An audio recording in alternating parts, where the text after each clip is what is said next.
Hey y'all, this is Software Focus, and today we're going back to basics with Camtasia. You don't want to miss this.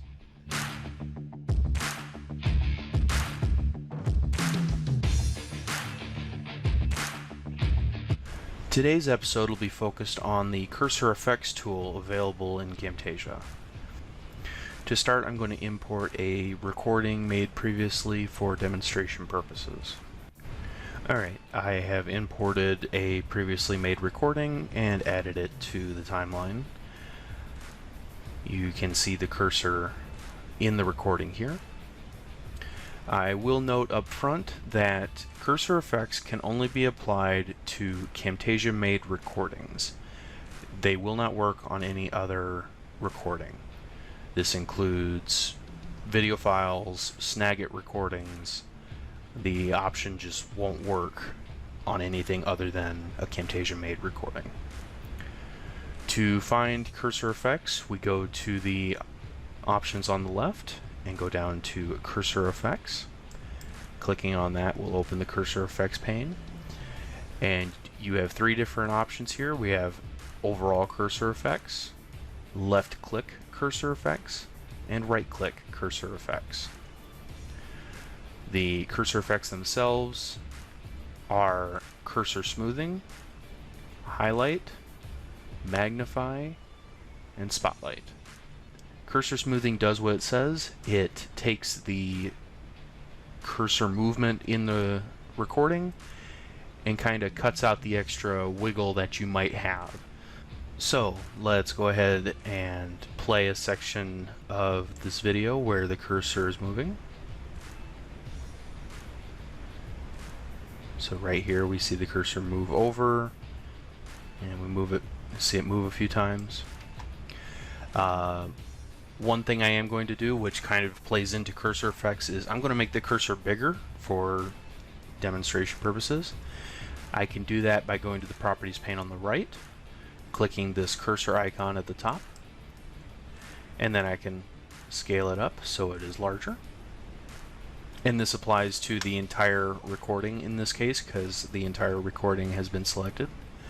There's also a opacity option here, which is useful if you want to remove the cursor entirely from your recording.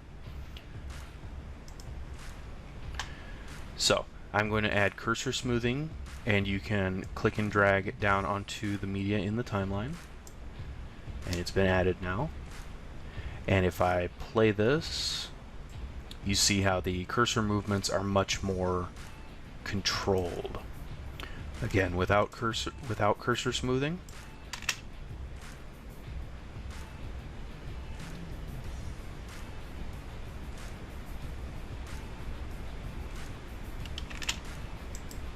And with cursor smoothing.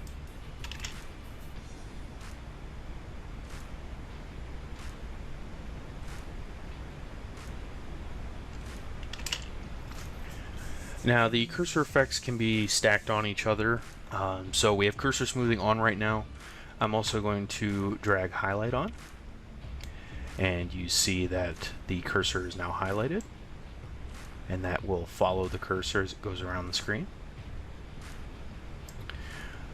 We can also magnify, and this adds an area around the cursor that is magnified. Now, this is a little busy, so I'm going to demonstrate how to remove an effect that you applied. If you apply it and then decide you don't want it, you can always do, Control Z or Edit Undo to remove the last option you made. If you're, a couple steps into your project and you decide that you want to remove something, there's a couple ways you can do it. There's the options here on the properties pane, which you see we're still under cursor properties. You'll see we have cursor smoothing enabled, highlight enabled, and magnify enabled. And these all have their own settings, so you can increase or decrease the time it takes for the cursor to move and any delay it might have. There's also easing and detect cursor pauses and options. And so that will kind of help when the cursor stops or resumes. Highlight, of course, allows you to change the color. Opacity, of course, increases or decreases the clarity and ability to see through the highlight. Size increases or decreases the highlighted area. Softness kind of adjusts the definition of the highlight. And there are also ease in and ease out options which affect how it appears and disappears. Then we of course have the magnify options, which again, you affect the area being zoomed in, you affect the intensity of the zoom, any shadow that might be applied to the zoomed in area, the softness of the zoom, so kind of the focus point of the zoom, and it also has ease in and ease out options. Back to where I started. You can remove a cursor effect by clicking on this X here to delete it. You can also click on this triangle at the center of your media, and that will raise all the effects applied to it. If you click on one of them, it'll turn gold, and you can just delete it, and it's then removed. We'll now apply a spotlight option, and you see how it affects the media, and that spotlight will follow the cursor. And you have your spotlight options here. You can adjust the color of everything but the spotlight. So, you know, say I wanted everything to be green for whatever reason. You can affect the size of the highlighted area, the softness of the change between the highlight and everything else, the saturation of the color, whether, you know, default's black, I have set to green. The opacity, so this affects the intensity or the concentration of the shadowed part.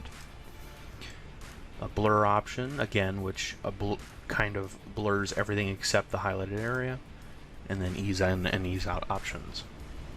Go ahead and remove that option. And this covers it for cursor effects. We'll now move on to left click options. So these occur anytime a left click happens on screen. So we can add a scope, and you'll notice that a new option here, since I have this expanded, you'll see the rings option appear, and you'll see these little bubbles. These bubbles indicate where Camtasia recognizes a mouse click. And so if we zoom over to one of these bubbles and play it, when a click is notified, you get that ring. We can remove that and apply scope, and you get the same thing. If we play this, you'll see a scope kind of option appear there for a second.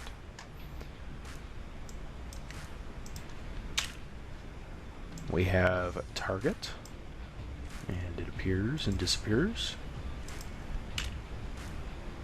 We have warp, which kind of warps the area that was clicked. We have ripple, and it ripples the screen, kind of like a stone thrown into a pond. And finally, we have a click sound, which can be applied, and you just apply that, and it will make a click sound.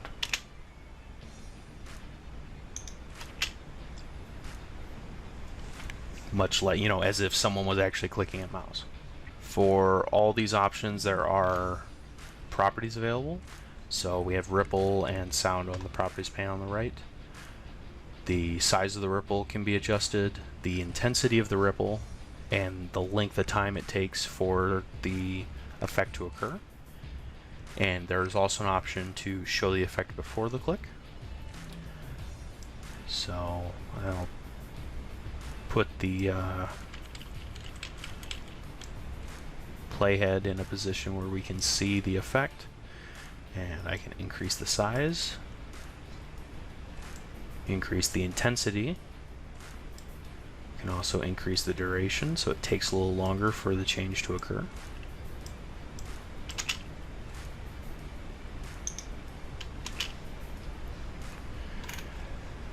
With the sound of the mouse click, you have different clicks that can occur, and we have mouse, which hopefully you heard, and we also have laptop.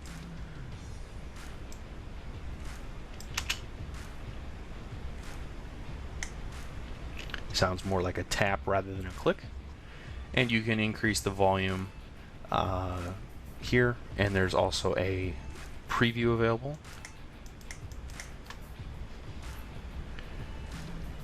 Go ahead and remove that. Add back the rings. The rings have, you can change the color, change the opacity, the size, the width, and the duration of the ring effect. Apply scope.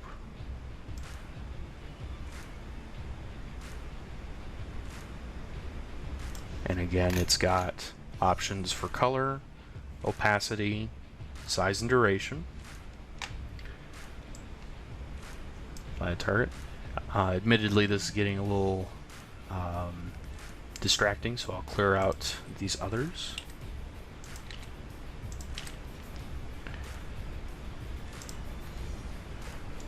And for the target, you can adjust the color of the target, adjust the opacity, change the size, increase the number of rings, and affect the duration. And finally, we'll pull the warp back down and see what options are available. You can adjust the size of the warp, the intensity of the warp, and the duration.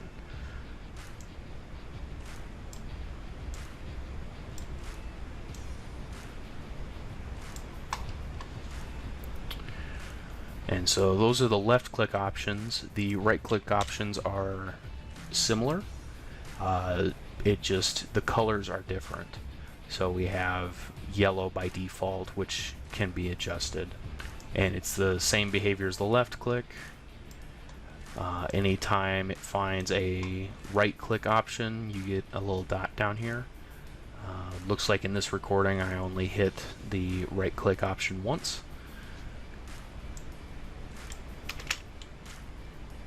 And so you see the right click. So yeah, left click and right click are very similar, just triggered by the difference between a right click and a left click. And that about covers it for cursor effects. This has been Software Focus. If you like this video, hit that like button, or click subscribe to join the channel for future videos. If you have any feedback or ideas for future videos, please leave a comment down below. Keep focusing!